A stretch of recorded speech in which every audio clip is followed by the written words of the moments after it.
So as we noted in your bio, you were a guest lecturer at the FBI Training Academy. And so we've had guests talk about digital forensics in financial areas and law areas. And we had Amber Schroeder of Parabon talk about some major forensics products that they make. But I don't think we've really had that much experience with digital forensics on a government or federal scale or in that area. Can you sort of tell me about how digital forensics, if there's any difference in the way that you work with government agencies, if it changes the nature of how you work, if there's additional sort of like security issues or clearance issues or confidentiality issues or anything that make it a different type of work?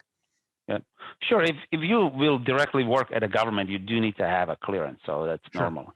If you work in a commercial sector and you're working for the victims and government is parallel to it because it's criminal, then you might not need a security clearance, meaning that if all what you're doing is collecting the evidence and securing the evidence, you might get involved with something what we call the authentication of the evidence.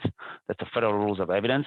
And then you might be actually called at a court to testify, to basically present how you actually conducted that securing of the evidence. This is no different than you and I tomorrow go and collect the fingerprints. And then the FBI needs to get that fingerprints, but it's been 1 month later, so they have to rely on fingerprints, and you have to authenticate your method that you use for that case. Now, the federal government always have to open their own investigation because it's criminal. Like none of us is in criminal investigation business. Government is, right? So the government, the good news is that the government will open its own investigation. Can they leverage anything from your investigation? The answer is yes. Right, so they will learn what you have and where you are at the moment. So I feel very privileged that a lot of our work at the LifeForce led and that cooperation with the Department of Justice indictments. So, for example, individuals from Lazarus on cryptocurrency hacking. We have a round of firms in your Google NiceHash story and how they got hacked for 60 million. Another one, CoinCheck, for close to $500 million. And if you Google the stories, how we were involved in, for example, very heavy NiceHash investigation. It's a very impressive investigation on a nation-state level and working on these nation-state threat actors. 2 Iranians, if you recall, the SamSam group that breached the hospitals. Also, we work with the Newark division here of FBI. That was a really great case. We work on cases for Exdetich. That's another example. A few of the APT group out of the very large country in Asia that everyone knows of, not as important, but the groups are very important. And by the way, the group around 10 years ago launched one of the most massive supply chain attacks in history. Right, so these supply chain attacks have been ran by this military group for less than 15 years. That's exactly how the cyber warfare is being played. Right, so it's not as direct; it's usually very indirect, and the supply chain was always heavy focus of nation state. That's how it actually was conducted.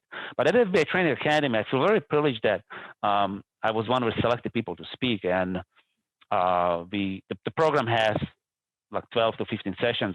The program got partially canceled because of the COVID, and then when the COVID came in. And I had most of the executives and state police and head of the various FBI states and head of the various state police and various officials from various states, and basically it rotates, so you can, for security reasons, you don't put them into one location because, and these locations are usually classified where you go to. And then talk about the primary threat actors that we actually have seen on some of our investigations. Major focus of the federal law enforcement in the U.S.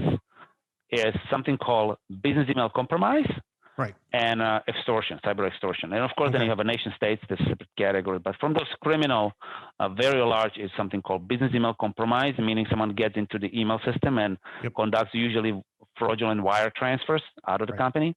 And ransomware, when they get in, they usually exfiltrate the data and they encrypt the systems, So there's like this double dipping momentum in it. And then really speak about the cases and experiences of people who we've done, like, for example, like a Ryuk that's been attacked, various hospitals, right in election time. And basically explains these threat actors, like what are theirs, what they call the techniques, tactics, and procedures and also what is the something called indicator of compromise, like how you really think through it. Right. Where did it come from? Yeah, and it's more on these lessons learned. You try to explain is the process to handling this ransomware, this cyber pandemic.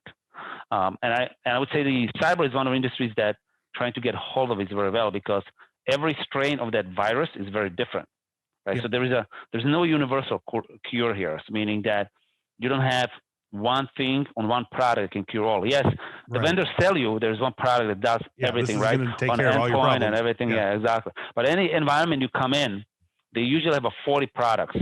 Average company, like a Fortune 2000 is getting like right now hacked, has 40 different products, and all of them have 100% proof basically to do something that's purely magical, right? That's pure magic outside of it. So it's more of like a demystify that, look, it's reality is we all gonna get something, from a cyber call to cyber cancer.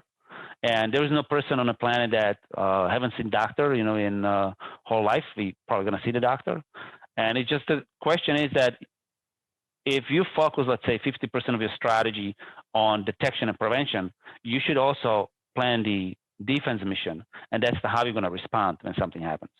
And the companies who are very successful, or a government also that are very successful, is that they really play in the context of, if something happens, if that phishing comes in, yes, it gets through it. The user is on it, but we were able to remove the link so user didn't click. Or user clicked, but we have this product that detects it.